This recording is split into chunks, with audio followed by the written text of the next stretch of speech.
There we go, nice and tucked up in bed, my darling. Daddy, can I have a bedtime story, please? Of course, darling. What story would you like? I don't know. Well, how about Charlie the bubblegum dinosaur? Yeah, I've never heard that one. Once upon a time, there was a dinosaur called Charlie who was bright pink like bubblegum. She had the fastest cheetah in the land strapped to her left foot and an incredibly slow turtle strapped to her right foot. Charlie did a lot of spinning. She span for hours and hours, days and days. One day, she managed to spin herself into a music festival. While she was at the festival, two hippies who had taken lots of magic juice thought Charlie was a dangerous pink whirlwind dinosaur and not the sweet bubblegum creature she really was, so they beat her to death using their dreadlocks. The cheetah and turtle decided that in order to properly honour her memory, they needed to start to chew Charlie, and they both blew a big bubble and floated her off into the distant land, leaving Charlie's skeleton, which was in the shape of an ostrich and made of solid gold. Anyway, good night, dear. What the hell? Dear Sainsbury's, why is tiger bread called tiger bread? It should be called giraffe bread. Love from Lily Robinson, aged 3.5. Dear Sainsbury's, I'm writing to say how disgusted I am at the amount of tiger racism of your company.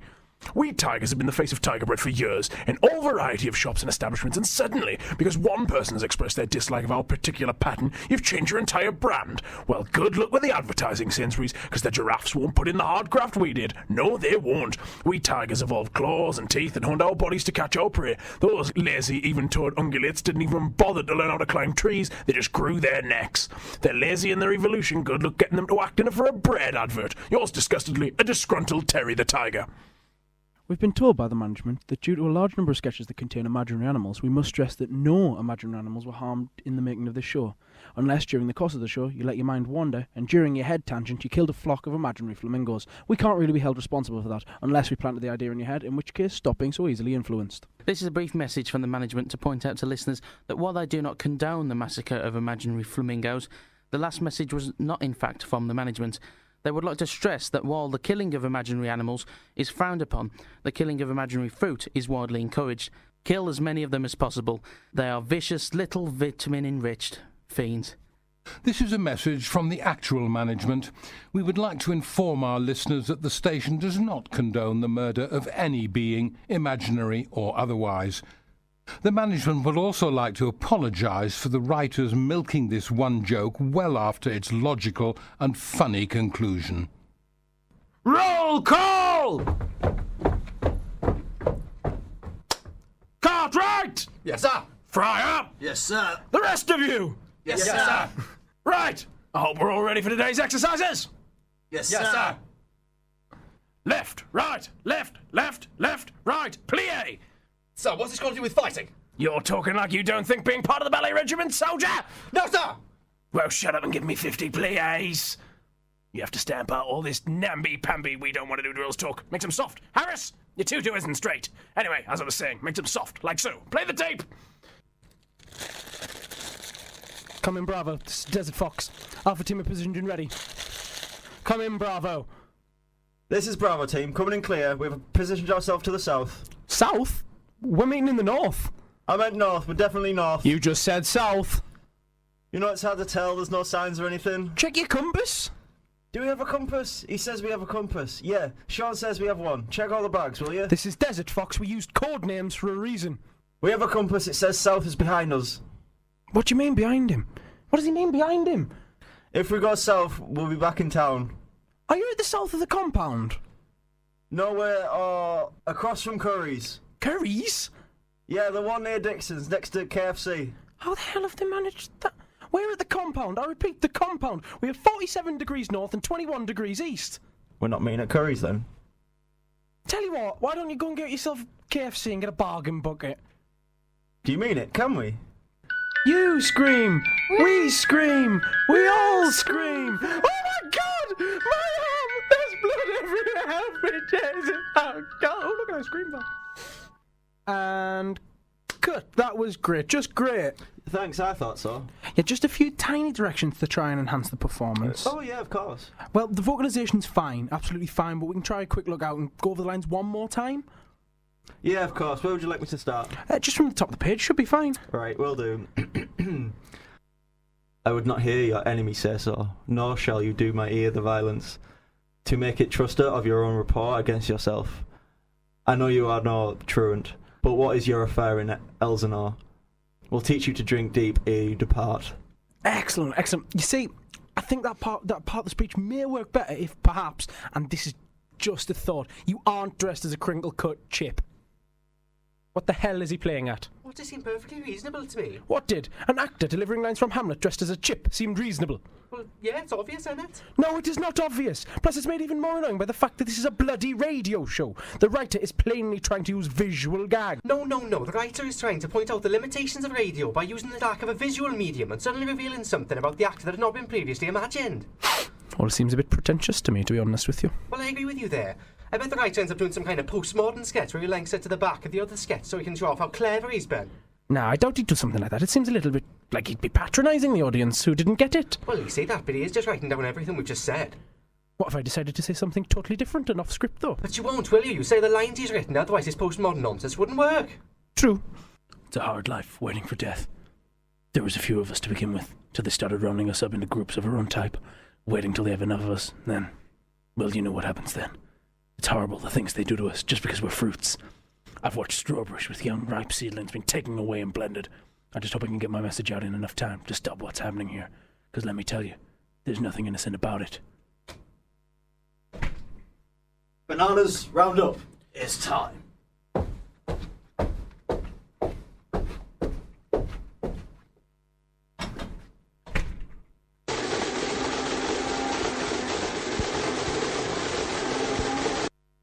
And now, on the Angry Phone Call Hour, we have a caller from Stevenage. Hey, caller, what's your name? Hey, Callum, I'm Joe. I just wanted to ask, what's your opinion on speed cameras? Sodom, you should get a trophy if you were the fastest to drive past. What? They're a bit of a nuisance, but surely that would cause loads of traffic problems. See, that's why Stevenage should be burnt to the ground. All this namby-pamby liberal, oh, look at me, can't we drive fast because we don't know how polarised? Get off my station. Up next, why we should take anyone who disagrees with me and put them in a sack and beat them with a stick. Oh, I love our lazy days together, just laying in the grass looking at the clouds. Me too. Oh, look at that one. It looks like two cats fighting. And that one looks like ice creams. Oh, and that one looks like a sheep jumping a fence. Yeah. Look, that one looks like a guy abandoning his boring girlfriend. I don't see one. Whereabouts is that? Oh, there it is. So it does. See, told you. I bought us ice creams. James? Yes, Andy? I've been thinking, mate. What about? Well, we spend ages with this sketch show. We write it and edit it and record it and everything. We certainly do. And I've been thinking, is it really worth it? Well, no, of course it's worth it. I know, but it's a lot of work. And I've been thinking, What? getting an indie to help us. Well, if you think it'll help, but I'm not sure it's a good idea. Of course it is. Here he is now. Hey guys, how you doing? 2 minutes later. Yeah, so you should write a sketch about my new band, Rotten Yogurt. You wouldn't have heard of us. We'll play an underground gig, The Flaming Onion. You wouldn't have heard of. No, Christ, no. This is the reason you don't get an indie. How have you learnt your lesson now? Yes, James. I'm sorry. Guys, I've got a date tonight. I seriously need help. Here, take my Wilkinson sword. My bow tie. And my axe. Thanks, guys, but did you really do all that just to make a Lord of the Rings reference? Yep. Even bought the American version of Lynx so the joke would work. And paid a girl to go on a date with you so we could make the joke. Hello there, little Jackie. Where's Daddy, Jack? Where's Daddy? That's right. Who's a clever boy? Now, where's Mummy? That's right. Well done. Now, where's the leader of the terrorist cell, Jack? We can do this the easy way or the hard way. Ah, so playing Mr. Tough Guy, huh? Well, if you don't have any ideas, let's see if Elmo does. Tickle me, Elmo.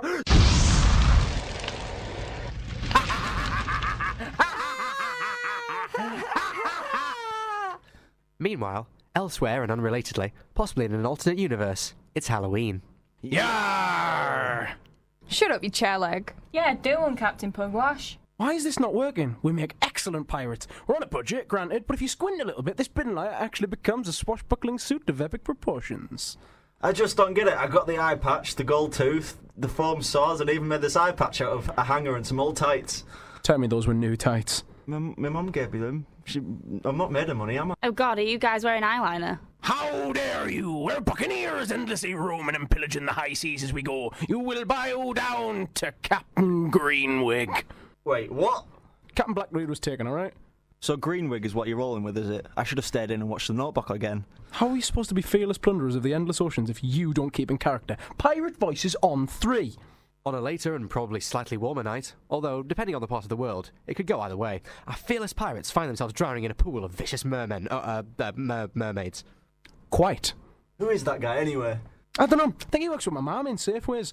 Anyway, Yar! Make me way, hearties. Captain Greenwig is here. Hold on to your gold, you scurry dogs, or I'll make you walk the plank. What he said. Push off, you losers. It's a ball pool, not a black pool. There's an age limit in here anyway.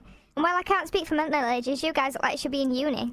Ye cheeky wench. This ball pool will not be big enough for the both of us. Yar!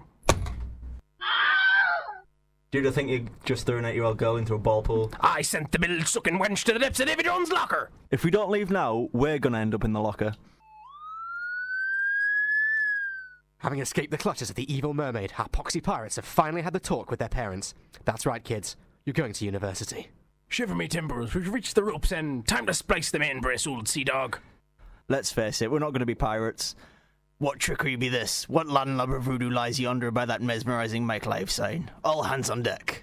now you're getting in character. Forward! Hey up, me hearties, gangway. We've taken over your airways. This is Pirate Radio, young laddies and lassies. Fear not, dead men tell no tale. Ahoy, ye addle-bladdered dogs. Time to kiss the gunner's daughter for you, or perhaps we maroon thee. Are we going to play a song now, or what? Time for a kick shanty, me old sea dogs. Fair winds. Are ya ready, kids? Aye, aye, Captain! I can't hear you! Aye, aye, Captain! Oh! Who lives in a pineapple under the sea? SpongeBob SquarePants! Absorbent and yellow and porous is he. SpongeBob SquarePants! If nautical nonsense be something you wish, SpongeBob SquarePants! then drop on the deck and flop like a fish! SpongeBob SquarePants! Ready? SpongeBob SquarePants! SpongeBob SquarePants! SpongeBob SquarePants! SpongeBob SquarePants!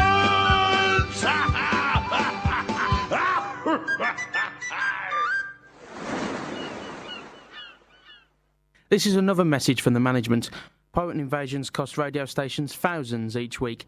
We would like to thank whoever left the studio door open and inform them that the bill will be applied to their printing credits.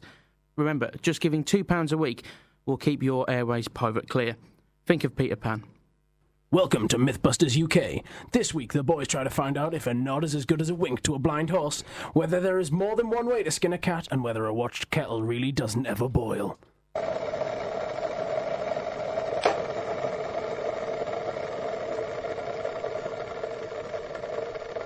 Right, we've been watching this kettle and it does appear to be boiling.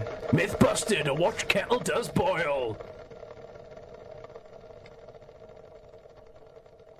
The next sketch has been deemed unfit by the management to ever be listened to by any member of the general public, Planet Radio staff, or any human with even the slightest shred of decency. Due to such vulgarity and obscenities, said piece has been removed from the show, and it's been replaced by the calming sounds of nature.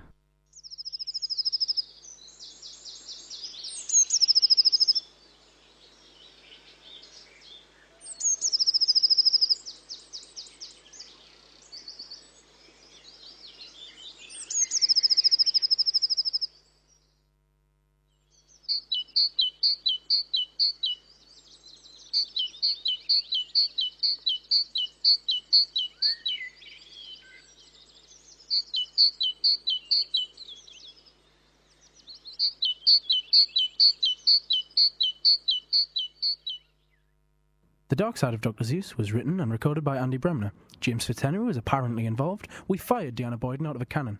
Claire Dring turned up for a little while. Alex Bradley Stocks unleashed the basilisk. Ben Parr killed a goose with his bare hands. Bradley Horton talked about jelly. Keith Bremner baked a tiger into bread. Christy Lowe pretended she was well spoken. Mike Bristow said, "Hey!" a lot. Peter Crowther wore a magnificent hat. And Max Easterman kindly read some stuff out for us.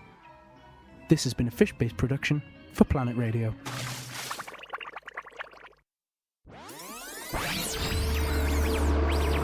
Thank you for listening to this Planet Radio podcast. For more podcasts and information about Planet Radio, go to planetradio.ning.com.